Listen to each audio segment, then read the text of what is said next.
సభాధ్యక్షత వహిస్తున్న రవి గారికి, సురేష్ గారికి, ఎన్ఆర్ఐ యూకే విభాగం అధ్యక్షులు నవీన్ రెడ్డి గారికి, గౌరవ అధ్యక్షులు చందు గౌడ్ గారికి, రత్నాకర్ గారికి, vice presidents Hari, Satya and Ravi గారికి, అదేవిధంగా మా సోదరిమణులు ఇద్దరు చాలా బాగా మాట్లాడారు, పవిత్ర గారు, సుప్రియ గారు అండ్ వివిధ విభాగాల అధ్యక్షులు, ముఖ్యంగా NRI UK BRS family members అందరికీ నా హృదయపూర్వక నమస్కారాలు. ముఖ్యంగా ఇది వీక్ డేస్, ఈరోజే స్కూళ్ళు స్టార్ట్ అయినట్టుంది మీ పిల్లలకు.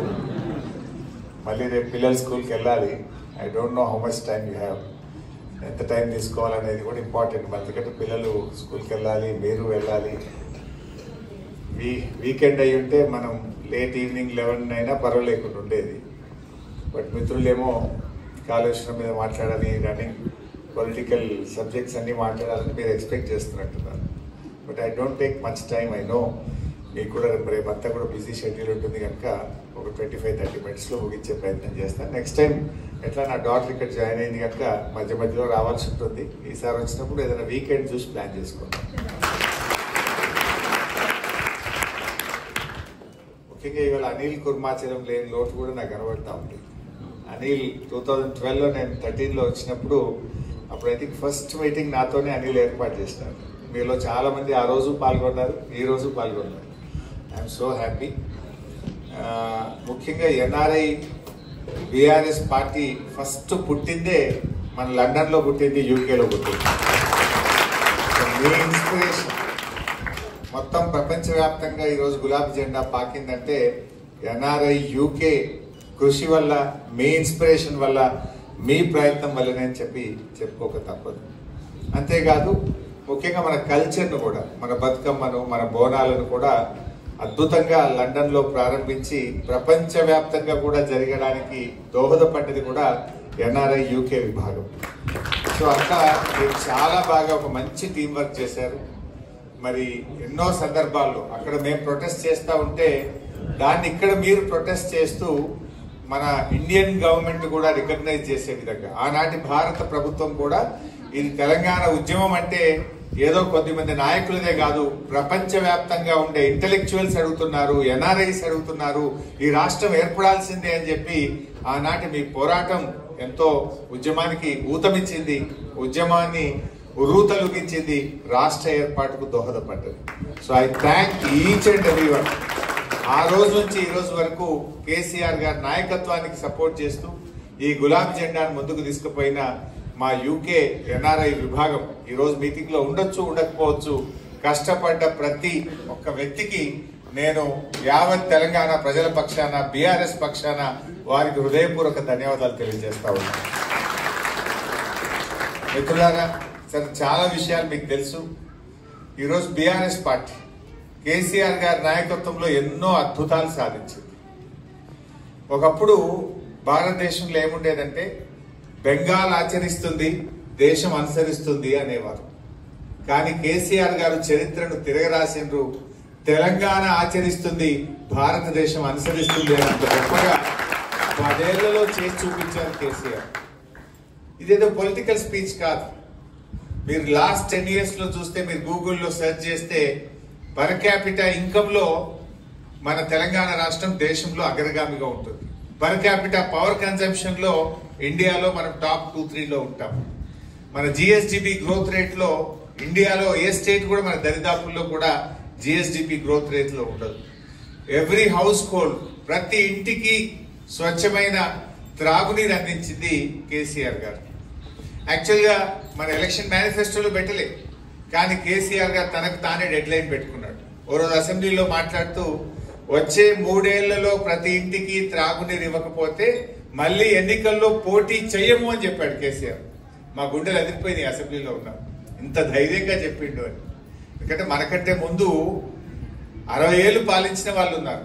60 ఏళ్లలో చెయ్యని పనిని 3 ఏళ్లలో చేస్తాను, ఒక మారుమూల గోండుగూడెం నుంచి హైదరాబాద్ నగరం వరకు ప్రతి ఇంటికి స్వచ్ఛమైన శుద్ధి చేసిన త్రాగునీరు అందిస్తాను. ఆ ప్రోగ్రాం పేరే మిషన్ భగీరథ అని ఒక ప్రోగ్రాం పెట్టారు. నిజంగా ప్రతిరోజు ఉదయం లేస్తే మనం కాఫీ టీ ఎట్లా తాగుతామో కేసీఆర్ గారు ఉదయం లేవగానే 2 పనులు చేసేవాడు.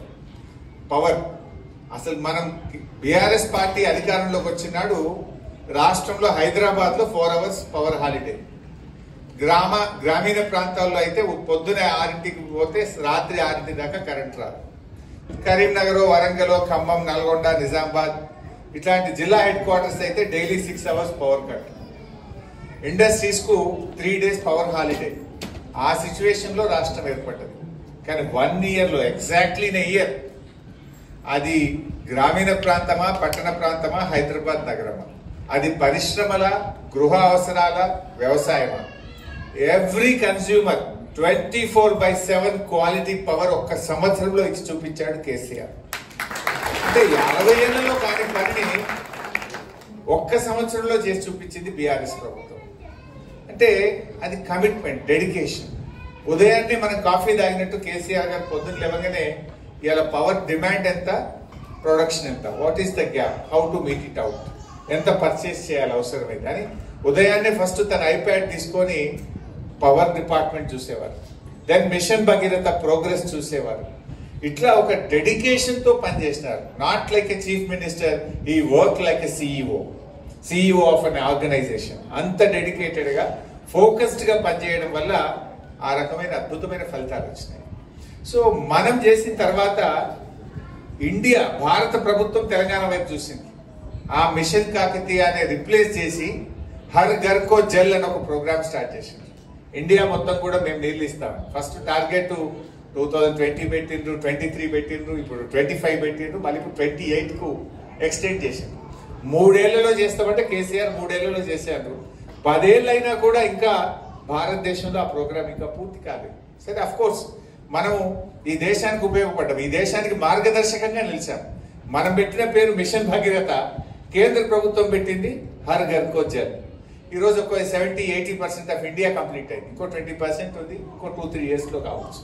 అది తెలంగాణ రాష్ట్రం, బీఆర్ఎస్ పార్టీ ఈ దేశానికి ప్రతి ఇంటికి త్రాగునీరుకు మార్గదర్శకమైంది. అలాగే మనం ఇంకో ప్రోగ్రామ్ చేశాం, దట్స్ కాల్డ్ మిషన్ కాకతీయ. తెలంగాణలో చాలా చెరువులు ఉంటాయి. మనందరం ఏదో ఒక గ్రామం నుంచి వచ్చిన వాళ్ళ బ్యాక్ అండ్ ఏదో ఒక ఊరు ఉంటుంది మనకి. సో ఏ ఊర్లో పోయినా 10 చెరువులు, 20 చెరువులు, 30 చెరువులు ఉంటాయి, కుంటలు, చెరువులు. సో అవన్నీ కూడా ఉమ్మడి ఆంధ్రప్రదేశ్లో పట్టించుకోకపోతే మనం మిషన్ కాకతీయ అనే ఒక ప్రోగ్రామ్ స్టార్ట్ చేసి renovation and restoration of village tanks. అందులో నీళ్లు బాగుంటే గ్రౌండ్ వాటర్ టేబుల్ పెరుగుతుంది, బావుల్లో నీళ్లు ఉంటాయి, బోర్లలో నీళ్లు ఉంటుంది, వ్యవసాయం బాగా అభివృద్ధి చెందుతుంది. అందరికీ కూడా, పశువులకు, పక్షులకు, ముఖ్యంగా చేపలు అంతా కూడా ప్రజలు, గ్రామీణ పల్లె ప్రజలందరికీ ఉపాధి అవకాశాలు దొరుకుతాయి. సో ఆ ప్రోగ్రాం బాగా చేసాం మనం. ఒక వార్ ఫుటింగ్ లో దాదాపు 30,000 చెరువులను 3 సంవత్సరాల్లో రిస్టోర్ చేసిన మిషన్ కాకతీయ. ఆ ప్రోగ్రాం మొత్తం దేశం యొక్క దృష్టి ఆకర్షించింది. అప్పుడు కేంద్ర ప్రభుత్వం అమృత్ సరోవర్ అనే ఒక ప్రోగ్రాం తీసుకొని అందరినీ తెలంగాణకు పంపించారు. Central water commission chief engineers, వివిధ రాష్ట్రాల నుంచి ఎంతో మంది ఇరిగేషన్ డిపార్ట్మెంట్ అధికారులు తెలంగాణకు వచ్చి మన ప్రోగ్రామ్ ను చూసి భారతదేశం మొత్తం కూడా అమృత్ సరోవర్ పేరు మీద ఒక ప్రోగ్రామ్ చేస్తున్నారు. సో అట్లా ఒకటి కాదు, మన రైతుల కోసం first of it's kind in our country. అసలు రైతులకు నేరుగా క్యాష్ ఇన్సెంటివ్ ఇవ్వడం. అంటే వ్యవసాయం ఇవాళ రేపు గ్రామీణ ప్రాంతాల్లో ఏమైంది, వాడు 100 ఎకరాల భూమి ఉండని, 50 ఎకరాల భూమి ఉండని, 10 ఎకరాల భూమి ఉండని, రైతుకి ఎవడన్నా పిల్లనియమంటే ఇవ్వడానికి రెడీగా లేదు. యూకేలో వచ్చి వాడు చిన్న వాచ్మెన్ జాబ్ చేసినా వెతికిస్తారు. కారణం ఏమైంది, ఎందుకు జరిగింది అంటే రైతు అంటే ఆదాయం తగ్గింది, రైతు వ్యవసాయం అంటే చిన్న చూపైంది, అది లాభసాటిగా లేదు, ఎంత చేసినా కష్టమే అనేటువంటి భావన వచ్చింది. అటువంటి పరిస్థితుల నుంచి కేసీఆర్ గారు రైతు బంధు అనే ఒక ప్రోగ్రాం తీసుకొని ప్రతి ఎకరానికి సంవత్సరానికి 10,000 రూపాయలు ఇన్పుట్ సబ్సిడీ, దేనికోసం ఫర్టిలైజర్ కానీ, దాన్ని దున్నడానికి ట్రాక్టర్ రెంట్ కానీ, అట్లా ఎంకరేజ్ చేద్దాం వ్యవసాయాన్ని అని చెప్పి 10,000 రూపాయలు ఇచ్చాం. 24/7 క్వాలిటీ పవర్ ఇచ్చాం. చెక్ డ్యాంలు, చెరువులు బాగా చేసి ప్రాజెక్టులు కట్టి సాగునీరు అందించాం. దాంతో వ్యవసాయం లాభసాటిగా మారింది. దాని పర్యవసానమే మీరు ఒక్కసారి గుర్తు తెచ్చుకోండి, బహుశా మీ అందరికీ ఎక్స్పీరియన్స్ ఉంటుంది. బిఫోర్ 2014 అండ్ ఆఫ్టర్ 2014 మీరు చూడండి ఒకసారి. 2014కు ముందు ఏ కరీంనగర్, మహబూబ్ నగర్, నల్లగొండ మనం ఎక్కడ పోయినా కూడా 3 లక్షలు 2 లక్షల రూపాయలకి ఎకరం భూమి ఉండేది. కానీ కేసీఆర్ గారు వచ్చిన 5 ఏళ్లలో 3 లక్షలది 30 లక్షలు అయింది, 2 లక్షలది 20 లక్షలు అయింది. అసలు తెలంగాణలో ఎక్కడ కూడా 50 లక్షల్లోపు భూమి లేకుండా. సో అట్లా రైతు బంధు అనే మనం స్టార్ట్ చేసిన ప్రోగ్రాము గవర్నమెంట్ ఆఫ్ ఇండియా కూడా ఆలోచించి మంచి ప్రోగ్రామ్ అని చెప్పి దాని పేరు మార్చి పిఎం కిసాన్ యోజన పేరు మీద దేశం మొత్తం కూడా రైతు బంధును రిప్లికేట్ చేసినారు. Like that every programme Telangana ఆచరిస్తుంది, భారతదేశం అనుసరిస్తుంది అన్నంత గొప్ప పేరు మన రాష్ట్రానికి కేసీఆర్ గారు తెచ్చారు. అది విద్యుత్ వినియోగంలో కావచ్చు, కరెంట్లో కావచ్చు, రోడ్ ట్రాన్స్పోర్ట్ కావచ్చు, డ్రింకింగ్ వాటర్, అట్లా ఏ సెక్టర్ తీసుకున్నా కూడా Telangana has become a model. అసలు మన ప్రభుత్వం ఉన్నప్పుడు ఆల్మోస్ట్ ఎవ్రీ మంత్ ఏదో ఒక స్టేట్ నుంచి ఏదో ఒక డెలిగేషన్ వచ్చేది. డ్రింకింగ్ వాటర్ స్టడీ చేసుకోవడానికి, పవర్ సెక్టర్ స్టడీ చేయడానికి, హరితహారం స్టడీ చేయడానికి. యూకేలో మేము నిన్నటి నుంచి తిరుగుతూ ఉంటే జస్ట్ అకాడమిక్ గా తెలుసుకుంటున్నాం. ఒక చెట్టుకు కొట్టాలంటే ఎంత కష్టం, ఇక్కడ చెట్లను ఎంత జాగ్రత్తగా చూస్తారు, ఎన్విరాన్మెంట్ ఎంత బాగా ప్రొటెక్ట్ చేస్తారు, ఎన్విరాన్మెంట్ హౌ ఇంపార్టెంట్ హియర్ అనేది నాకు చెప్తా ఉంటుంది మన మిత్రులందరూ కూడా. సేమ్ థింగ్ కేసీఆర్ గారు ఆలోచించారు. నో అదర్ చీఫ్ మినిస్టర్ ఇండియాలో ఎవరు చేసి ఉంటారు. మన తెలంగాణ రాష్ట్రం ఏర్పడిన తర్వాత 7.7% గ్రీన్ కవర్ పెంచి ఇండియాలో ఫస్ట్ అండ్ నంబర్ 1 స్టేట్ గా తెలంగాణ చేసినారు. 10 years లో 7.7 గ్రీన్ కవర్ పెరిగింది. జనరల్ గా గ్రీన్ కవర్ పెంచితే ఓట్లు రావు, ఓట్లు వచ్చేది కాదు, ప్రజలకు వెంటనే రిలీఫ్ కానీ దాని అర్థం కాదు. దాని effect you can see after a decade, maybe a decade. So అది పొలిటీషియన్స్ కు నచ్చే ప్రోగ్రామ్ కాదు. కానీ కేసీఆర్ ఇస్ ఎ విజనరీ. నేను కాదు, నా రాష్ట్రం ముఖ్యం, నా ప్రజలు ముఖ్యం అనుకున్నాడు కనుక 10 ఏళ్లలో 7.7 గ్రీన్ కవర్ పెంచారు. దాన్ని చాలా ఇంపార్టెంట్ గా తీసుకుంది. ఎందుకంటే ఆరోగ్య తెలంగాణ అంటే మంచి ఆసుపత్రులు కట్టడం కాదు, మన జీవన ప్రమాణాలు పెంచడమే అది నిజంగా ఆరోగ్య తెలంగాణ అవుతుంది. సో నీ quality of air, quality of water, నీ road network, all these things are very important. అట్లా మన రాష్ట్రాన్ని అద్భుతంగా అభివృద్ధి చేసుకోకపోయినాం. సో అందుకే తెలంగాణ ఈ దేశంలోనే ఒక నంబర్ 1 రాష్ట్రంగా అభివృద్ధి జరిగింది. సరే అన్ఫార్చునేట్లీ ఇవాళ ఒక అర్రాస్ పాటలాగా పాడింది. కేసీఆర్ 10,000 రైతు బంధు ఇచ్చింది కదా, నేను 15,000 ఇస్తాను. ఒక ఆయన మెదక్ ఎమ్మెల్యే, మీరు ఎప్పుడైనా వీడియో చూసిండ్రో లేదో, ఎలక్షన్ లో పోటీ చేసిన ఆయన, కేసీఆర్ 24 గంటల కరెంట్ ఇచ్చిండు, రోజుకు నేను 48 గంటలు ఇస్తాను. మీరు చూసిందే సోషల్ మీడియా. సో అట్లా వాళ్ళు మాట్లాడేసినారు, ఏది పడితే అది మాట్లాడినారు. కేసీఆర్ ఆడపిల్ల పెళ్లికి 1,00,000 రూపాయలు ఇస్తున్నాడు కదా, మేము ఇంకా తులం బంగారం కల్పిస్తామన్నారు. సో అట్లా ఏది మాట్లాడినా చెప్తూ చెప్తూ ప్రజల్లో ఒక రకమైన మార్పు తెచ్చారు. ఒక చిన్న ఎగ్జాంపుల్ కూడా చెప్తాను. ఓ రోజు నా దగ్గరికి పంచాయత్ సెక్రటరీలు వచ్చినారు, అంటే విలేజ్ ఆఫీసర్స్, విలేజ్ అడ్మినిస్ట్రేషన్ చూసి officers. They all came to me. Almost వాళ్ళ అసోసియేషన్ 15 మంది వచ్చినారు. చాలాసేపు కూర్చోబెట్టి నేను మాట్లాడుతుంటే they gave a representation saying that we have so much, ఎన్నో ఇష్యూస్ ఉన్నాయి, మాకు చాలా కష్టాలు ఉన్నాయి, మాకు గ్రామ పంచాయతీలకు డబ్బులు రాక మేమందరూ అప్పుల పాలైపోయాము, ట్రాక్టర్లో డీజిల్ పోయడానికి కూడా ప్రభుత్వం డబ్బులు ఇస్తలేదు, మా రెగ్యులరైజేషన్ కావట్లేదు, అట్లా వాళ్ళ గ్రీవియన్స్ అంతా చెప్పారు. వాళ్ళు అడిగాను నేను, అంటే మీకు ఉద్యోగాలు ఎవరు ఇచ్చిండ్రా బాబు అన్నారు. కేసీఆర్ గారు ఇచ్చారు. అప్పుడు ఒకేసారి 10,000 జాబ్స్ ఇచ్చినాం మనం పంచాయత్ సెక్రటరీస్. ఉద్యోగాలు ఎవరు ఇచ్చారు? కేసీఆర్ గారు. ట్రాక్టర్లు ఎవరు ఇచ్చారు? కేసీఆర్ గారు ఇచ్చారు. మీకు పవర్స్ డెలిగేట్ చేసింది ఎవరు? ప్రతిదానికి కలెక్టర్ దగ్గరకు, ఆర్డీఓ దగ్గరకు అనుకుంటే పవర్స్ డెలిగేట్ చేసింది ఎవరు? కేసీఆర్ గారు ఇచ్చారు. మరి మీరే కదరా మమ్మల్ని ఒడగొట్టింది అని అన్నా. అంటే అన్న ఒక మంచి మాట చెప్పండి. నేను కూడా ఐ రియలైజ్డ్. ఏమన్నాడు ఒక సెక్రటరీ అందులో నుంచి లేచి, మాకు ఎట్లా తెలుస్తుందన్నా మీ విలువ, తెలంగాణ వచ్చినాక డైరెక్ట్ మీరే గవర్నమెంట్లోకి వచ్చిండ్రు, 2 టర్మ్లు మీరే ఉన్నారు, వాళ్ళు ఏదేదో చెప్తున్నారు కదా, వాళ్ళు ఏదో చెప్తే ఇంకా బాగా అయిద్దేమో, ఇంకా బెటర్గా ఉంటుందేమో అని అనుకున్నాము. నౌ వీ రియలైజ్డ్, గవర్నమెంట్ మారింది కనుక we realise we are able to judge అని అన్నాడు ఒక మాట. అంటే ఇప్పుడు అర్థమైందన్న, ప్రభుత్వం మారిన తర్వాత పాతదేంది కొత్తదేంది, మేము ఏం మిస్ అయ్యామో, మేము ఏం కోల్పోతున్నామో మాకు అర్థమైంది అన్నాడు. అంతకుముందు అన్న 10 ఏళ్ళు మీరే ఉన్నారు రాష్ట్రం ఏర్పడిన తర్వాత. నేరుగా మన ప్రభుత్వమే ఉండడం వల్ల కంపేర్ చేసుకోవడానికి మాకు ఆపర్చునిటీ లేకుండా పోయింది. ఇప్పుడు గవర్నమెంట్ మారిన తర్వాత ఏడాది లోపలనే మాకు అర్థమైంది what we are missing, what we are loosed అనేది ఇప్పుడు మాకు అర్థమవుతుంది అని అన్నారు. సో అట్లా తెలంగాణలో చాలా మార్పులు వచ్చినాయి. ఇలా చెప్పుకుంటూ పోతే చాలా విషయాలు ఉన్నాయి. బాగా డెవలప్ అయింది స్టేట్. గతంలో చంద్రబాబు నాయుడు కూడా మీరు స్పీచ్లు చూసుంటారు, ఆయన మాట్లాడేవాడు. ఒకప్పుడు ఆంధ్రాలో 1 ఎకరం అమ్మితే తెలంగాణలో 10 ఎకరాలు వచ్చేది. కానీ చూసారా కేసీఆర్ ఎంత బాగా చేసినాడు.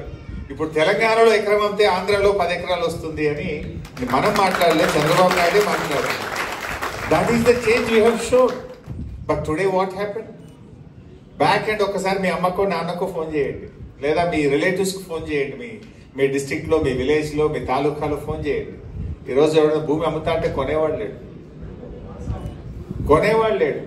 కేసీఆర్ ఉన్నప్పుడు 50 లక్షలకు ఎకరం పోయిన భూమి ఇప్పుడు ఎవరైనా ఆడపిల్ల పెళ్లి ఉందో, పిల్లల్ని యూకేలో చదివించాలంటే 30 లక్షలకు అమ్ముతారబ్బాయి, ఒక 10 తక్కువ 20 తక్కువ అంటే కూడా కొంటూ లేకుంటాయి. మరి ఎందుకు అట్లా మారింది? కేసీఆర్ పెంచింది ఎట్లా, ఇప్పుడు దిగింది ఎట్లా? ఎక్కడ లోపం ఉంది, ఎక్కడ అడ్మినిస్ట్రేషన్ లో లోపం ఉంది, ఇవాళ ఆలోచించాల్సిన అవసరం ఉంది. ఒక పాజిటివ్ యాటిట్యూడ్. అంటే మన కేసీఆర్ గారు ఎంతసేపు ఆయన ఆల్వేస్ స్పీక్స్ పాజిటివ్. నాది ధనిక రాష్ట్రము, నా రాష్ట్రం అద్భుతంగా అభివృద్ధి జరుగుతుంది అని ఒక పాజిటివ్ ఎన్విరాన్మెంట్ ను స్టేట్ లో క్రియేట్ చేసినారు. మనీ రోల్ అయ్యేది కేసీఆర్ గారు ఉన్నప్పుడు, కానీ ఈరోజు ఆ పరిస్థితి లేదు తెలంగాణలో. ఎవరిని మాట్లాడించినా చాలా ఇబ్బందులు వచ్చినాయి. People are also realised. ఏమైంది, రైతు బంధు 2 పంటలకు రానే లేదు. చాలా చెప్పిన విషయాలు కొత్తవి దేవుడు ఉన్నాయి కూడా ఒకటొక్కటి బంద్ అవుతా ఉన్నాయి. దాంతో ప్రజలు కూడా అర్థం చేసుకుంటున్నారు. సో అట్లా ఇవాళ తెలంగాణలో కూడా మళ్ళీ ఎప్పుడు ఎన్నికలు వచ్చినా ప్రజలు కేసీఆర్ ను, బీఆర్ఎస్ ను గెలిపించడానికి ఇవాళ సిద్ధంగా ఉన్నారు. సో పీపుల్ కూడా అర్థమైంది. సరే కొన్ని సందర్భాల్లో మనం కూడా కొన్ని చిన్న తప్పులు జరగవచ్చు. సో వాటిని మనం కూడా సరి చేసుకుంటాం. మనం కూడా వాటన్నిటిని కూడా రెక్టిఫై చేసుకొని మనము కూడా ముందుకు వెళ్తున్నాం యాజ్ బీఆర్ఎస్ పార్టీ. ఎందుకంటే మీరందరూ కూడా ఇవాళ ఎంతో గర్వపడే విధంగా కేసీఆర్ గారు తన పాలన అందించారు. సపోజ్ ఇక్కడ మీకు అన్ని రాష్ట్రాల వాళ్ళు ఉంటారు ఇండియా నుంచి, పీపుల్ ఫ్రమ్ తమిళనాడు, కేరళ, కర్ణాటక, లేదా సౌత్ ఇండియానే కాదు నార్త్ ఇండియా నుంచి కూడా ఉంటారు. కంపారిజన్లో మీరెంత ప్రౌడ్గా చెప్పగలుగుతారు? మా స్టేట్లో 24/7 అగ్రికల్చర్ కు free power in our state అంటే నో అదర్ స్టేట్ ఇండియా. ఇప్పటికీ ఉత్తరప్రదేశ్ లో పోతే ఏదైతే UP considered to be the largest state and highest population, ఈ రోజు కూడా యూపీలో డీజిల్ పంపులు ఉంటాయి. ఇంకా ఎలక్ట్రిసిటీ ఇంకా 100% లేదు. ఆ ఉన్న చోట కూడా రైతులకు they give only 6 to 8 hours ఇస్తారు. 6 to 8 అవర్స్. ఇంకా కొన్ని చోట్ల డీజిల్ పంప్స్ ఉంటాయి. మన దగ్గర అసలు 24/7 ఫ్రీ పవర్ ఇవ్వగలుగుతాం. సో అట్లా మీరందరూ గర్వపడే విధంగా తెలంగాణ రాష్ట్రాన్ని మనం ముందుకు తీసుకుపోయారు. Maybe youngest state, but the best state గా మనం దాన్ని టర్న్ చేయగలిగాం. ఐటీలో, ఇండస్ట్రీలో కేటీఆర్ గారు ఎంత అద్భుతంగా పనిచేసినారో మీకు తెలియదు కాదు. ఈవెన్ బెంగళూరును కూడా గ్రోత్ రేట్ లో మనం బెంగళూరును కూడా బీట్ చేసినాం. ఐటీ ఎక్స్పోర్ట్స్ గ్రోత్ లో కానీ, ఐటీ జాబ్ క్రియేషన్ లో మనము బెంగళూరును కూడా ఓవర్టేక్ చేసినాం.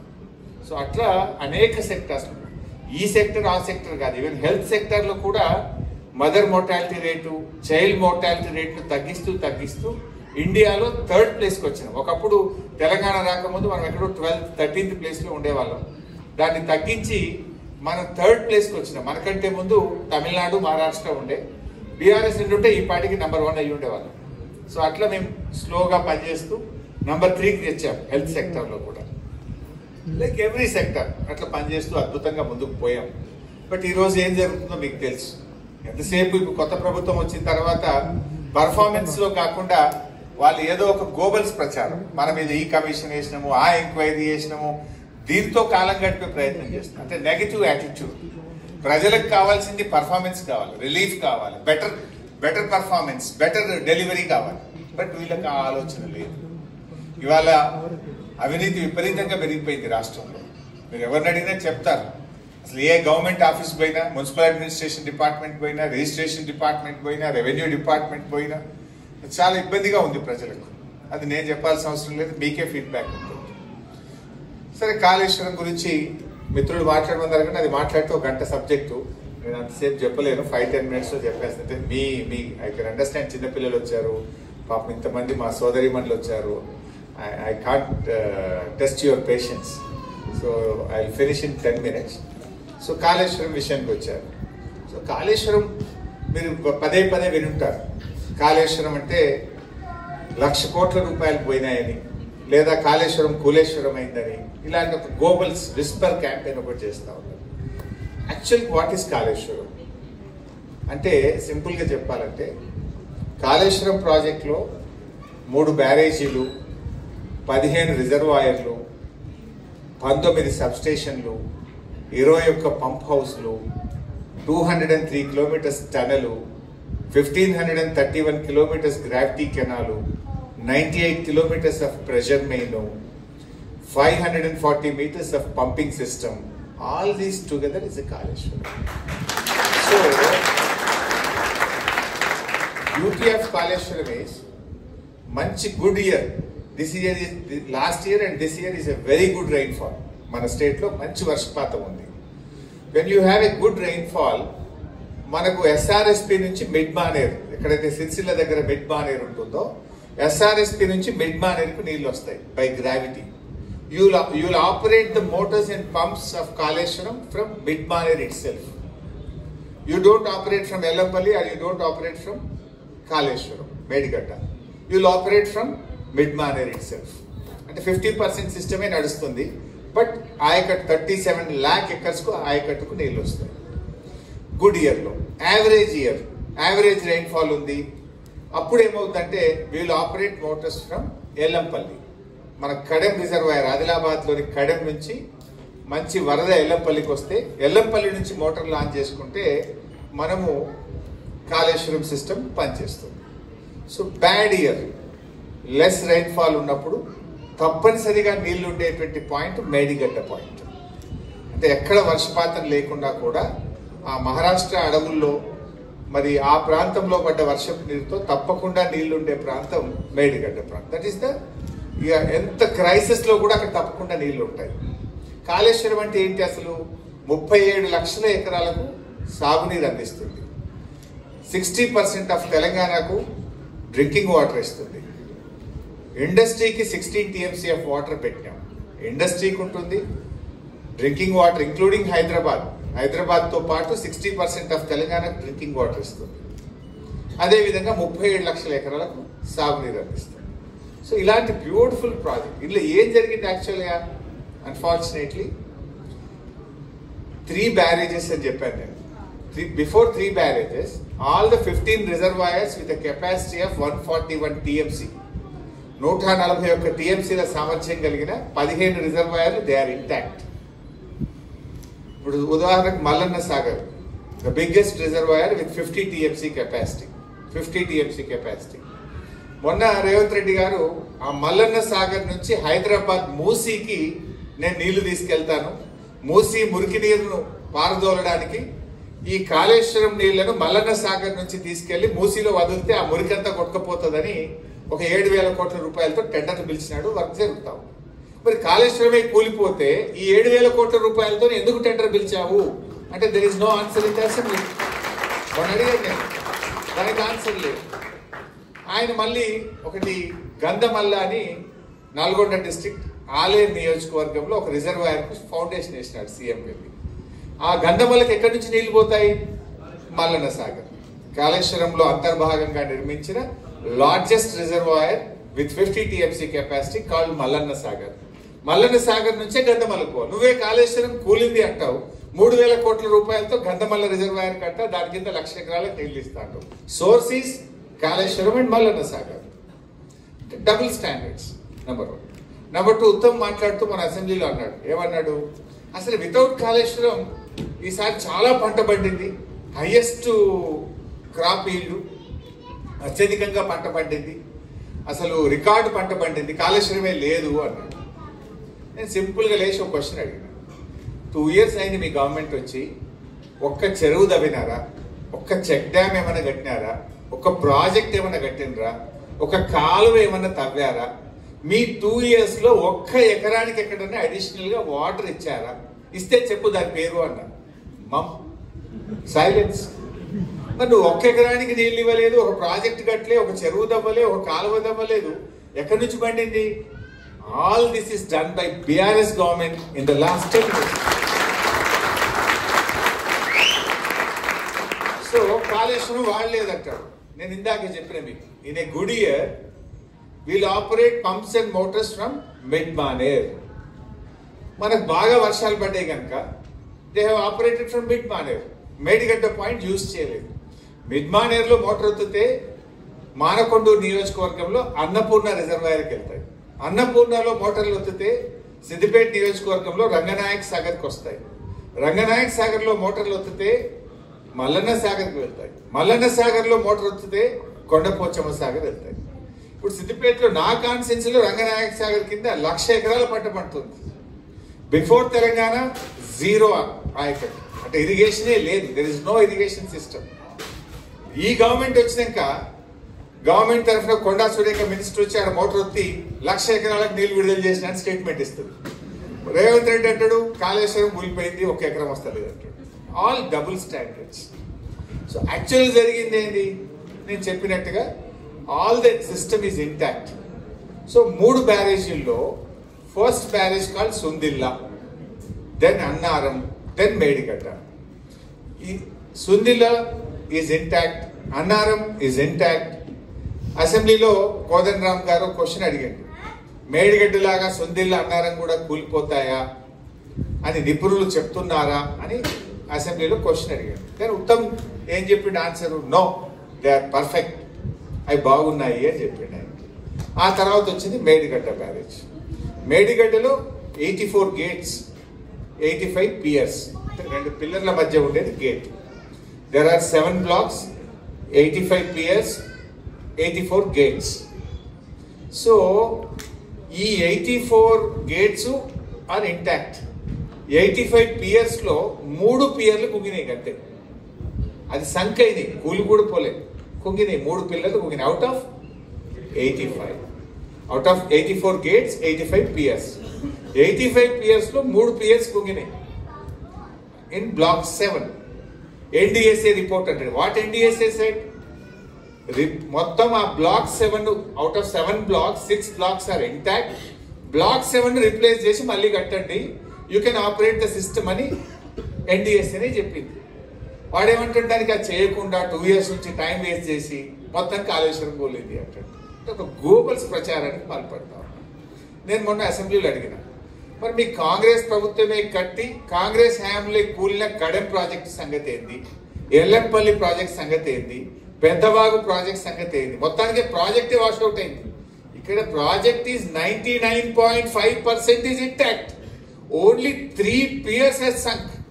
ఆ 3 పిల్లర్లను 7th block రిప్లేస్ చేస్తే 300-400 కోట్లు అయిపోయాయి. ముచ్చటకు 1,00,000 కోట్లు అని చెప్పి ఒక గోబల్స్ ప్రచారం. In fact the expenditure incurred is only 94,000, 93,850.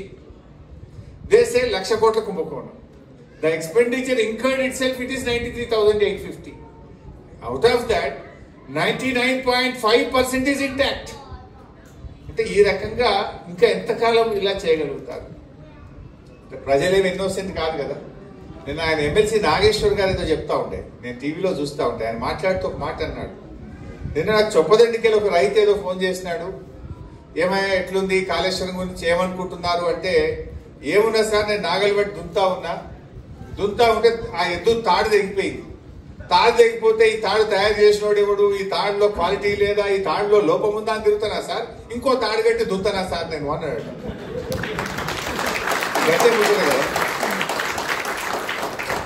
Not at the cost of your farmers, not at the cost of your state.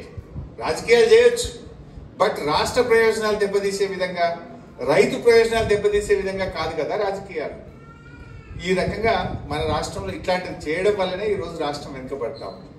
ఇంకా డీటెయిల్గా చెప్తాను, నెక్స్ట్ టైం వచ్చినప్పుడు మీకు స్క్రీన్లో పెట్టి ఇంకా డీటెయిల్గా ఐ ట్రై టు ఎక్స్ప్లెయిన్. మీరు ఈవెన్ ఈరోజు గూగుల్లో పోయి మీరు చూస్తే కూడా ఆన్లైన్లో మీకు మల్లన్న సాగర్లో ఆ పంపులు నీళ్లు పోస్తూ ఉంటాయి. కొండపోచమ్మ సాగర్లో బాహుబలి మోటార్లు అక్కడ పోతే అసలు ఎంత సౌండ్ వస్తుందంటే అంత వెయిట్ ఉంటుంది. ఒక నది లాంటి ప్రవాహం, ఒక మోటార్ నుంచి 3200 క్యూసెక్కుల నీళ్ళు వస్తాయి బయటకు. 3200 క్యూసెక్స్ అంటే ఒక నది ప్రవహించేంత పెద్ద మోటార్ ఉంటుంది ఒక్కొక్క మోటార్. ఇప్పుడు ఒక మోటారు ఒక మొత్తం కరీంనగర్ టౌన్ ఎంత పవర్ వాడుతుందో ఒక మోటార్ అంత పవర్ వాడుతుంది. అయితే ఇక్కడ ఒక అదృష్టం ఏంటంటే ఈ పవర్ అనేది నార్మల్లీ మీకు తెలిసే ఉంటుంది, పవర్ను మనం ప్రొడక్షన్ చేయగలుగుతాం కానీ కన్జ్యూమ్ చేయకపోతే అది ఇబ్బంది అవుతుంది, గ్రిడ్ కొలాప్స్ అవుతుంది. You have to consume. Some times ఏమైందంటే టర్బైన్స్ రివర్స్లో నడుపుతుంది గవర్నమెంట్, ఎందుకంటే ఆ పవర్ను కన్జ్యూమ్ చేయడానికి, దాన్ని బర్న్ చేయడానికి రివర్స్ నడుపుతాం టు కన్జ్యూమ్ ద పవర్. అయితే మన కాళేశ్వరం మోటార్లు ఎప్పుడు నడుస్తాయి? మీకు అండర్స్టాండింగ్ కోసం ఏంటంటే ఇంత పవర్ ఎట్లా, అసలు అవైలబిలిటీ ఉంటుందా, what will be the cost of the power అని మనం జనరల్గా వచ్చే లేమ్యాన్ ఇచ్చేటువంటి క్వశ్చన్. అయితే మనకి ఎప్పుడు నడుస్తుంది ఇది? నదిలో నీటి ప్రవాహం ఉన్నప్పుడు, వర్షాకాలంలోనే నీళ్ళు ఎత్తుతాం కదా మనం. రైనీ సీజన్లో నార్మల్గా ఏమైంది, మనకు 2 బెనిఫిట్స్ ఉంటాయి. ఒకటి హైడల్ పవర్ జనరేట్ అవుతుంది, సెకండ్ ఏమో power consumption will be very less in the state. అంటే no one will run the motor. మనకు ఇంట్లో కూడా పవర్ కన్జంప్షన్, ఏసీలు వాడము, డొమెస్టిక్ యూస్ తగ్గుతుంది అండ్ అగ్రికల్చర్ యూసేజ్ తగ్గుతుంది.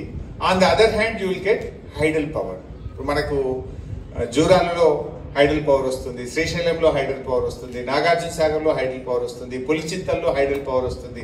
లాట్ ఆఫ్ పవర్ అవైలబిలిటీ ఉంటుంది ఆ టైంలో.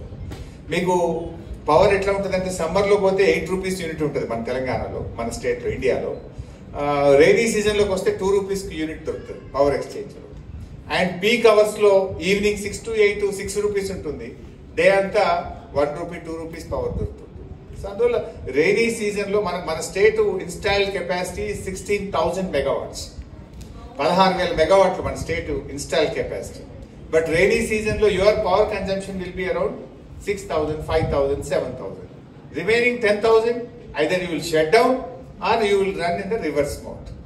సో అట్లాంటి టైంలో మనకు ఈ నీళ్లు తెచ్చి కాళేశ్వరం మోటార్లు నడిపి రిజర్వాయర్లలో నీళ్లు నింపి పెట్టుకుంటాం in a matter of 90 days. 90 రోజుల్లో నింపి పెట్టుకుంటే year long for drinking water, for industrial usage, for agriculture ఆ నీళ్లను వాడుకునే ఒక గొప్ప ప్రాజెక్టు కాళేశ్వరం ప్రాజెక్ట్. యాక్చువల్గా ఒక ప్రాజెక్ట్ అంటే ఇండియాలో ఈరోజు decades, you take Narmada project Google చేయండి, ఇంటికి పోయిన తర్వాత ఎన్ని సంవత్సరాలు, 30 ఏళ్ళు కట్టారు. ఎస్ఆర్ఎస్పి ప్రాజెక్ట్ 25 ఏళ్ళు, 30 ఏళ్ళు కట్టారు. శ్రీశైలం, నాగార్జున సాగర్ మీరు గూగుల్ చేయండి, అసలు ఎన్ని సంవత్సరాలు కట్టారు. ఈ మధ్యలో కడుతున్నటువంటి పెద్ద పెద్ద ప్రాజెక్ట్స్ చూస్తే అసలు ఇప్పుడు వచ్చిన ఎన్విరాన్మెంటల్ లాస్, ఇప్పుడున్నటువంటి ల్యాండ్ అక్విజిషన్ కంబర్సమ్ ప్రొసీజర్స్ వల్ల ఇట్ ఈస్ టేకింగ్ డికేట్స్, వేరాజ్ మనము 4.5 సంవత్సరాల్లో కట్టాము అంత పెద్ద ప్రాజెక్ట్. ప్రాజెక్ట్ అంటే 1,00,000 ఎకరాలకు నీళ్ళు ఇచ్చేది ప్రాజెక్టే అంటారు ఇండియాలో, 50,000 ఎకరాలకు ఇచ్చేది ప్రాజెక్టే అంటారు, 2,00,000 ఎకరాలకు ఇచ్చేది ప్రాజెక్టే అంటారు. కానీ Kaleshwaram 37 lakh acres mega project. And ఇందులో ఒక్కొక్కటి ఒక ప్రాజెక్ట్ కదా. ఇప్పుడు Kondapochamma Sagar is a project, Mallanna Sagar is a project, Ranganayak Sagar is a project, Mid Manair is a project, Annapurna is a project. Like ఇట్లా ఎన్నో ప్రాజెక్టుల సమూహం కాళేశ్వరం. అందులో నేను చెప్పిన 100 కాంపోనెంట్లలో ఒక కాంపోనెంట్ మేడిగడ్డ. ఆ కాంపోనెంట్ లో దేర్ ఆర్ 7 బ్లాక్స్. ఆ 7 బ్లాక్స్ లో ఒక బ్లాక్ లో 3 పిఎస్ మాత్రమే కుంగినాయి. బట్ వాళ్ళు ఏం చెప్తున్నారు మీరు అర్థం చేసుకుంటారు. సో ఇట్లాంటి దుష్ప్రచారం. ప్రజలకు కావాల్సింది ఒక ప్రభుత్వం. సరే అధికారంలో రావడానికంటే మా మీద బురద జల్లినావు, ఏదో అబద్ధాలు చెప్పినావు, సరే గెలిచినావు, గెలిచిన తర్వాత కూడా అదే రాజకీయమా?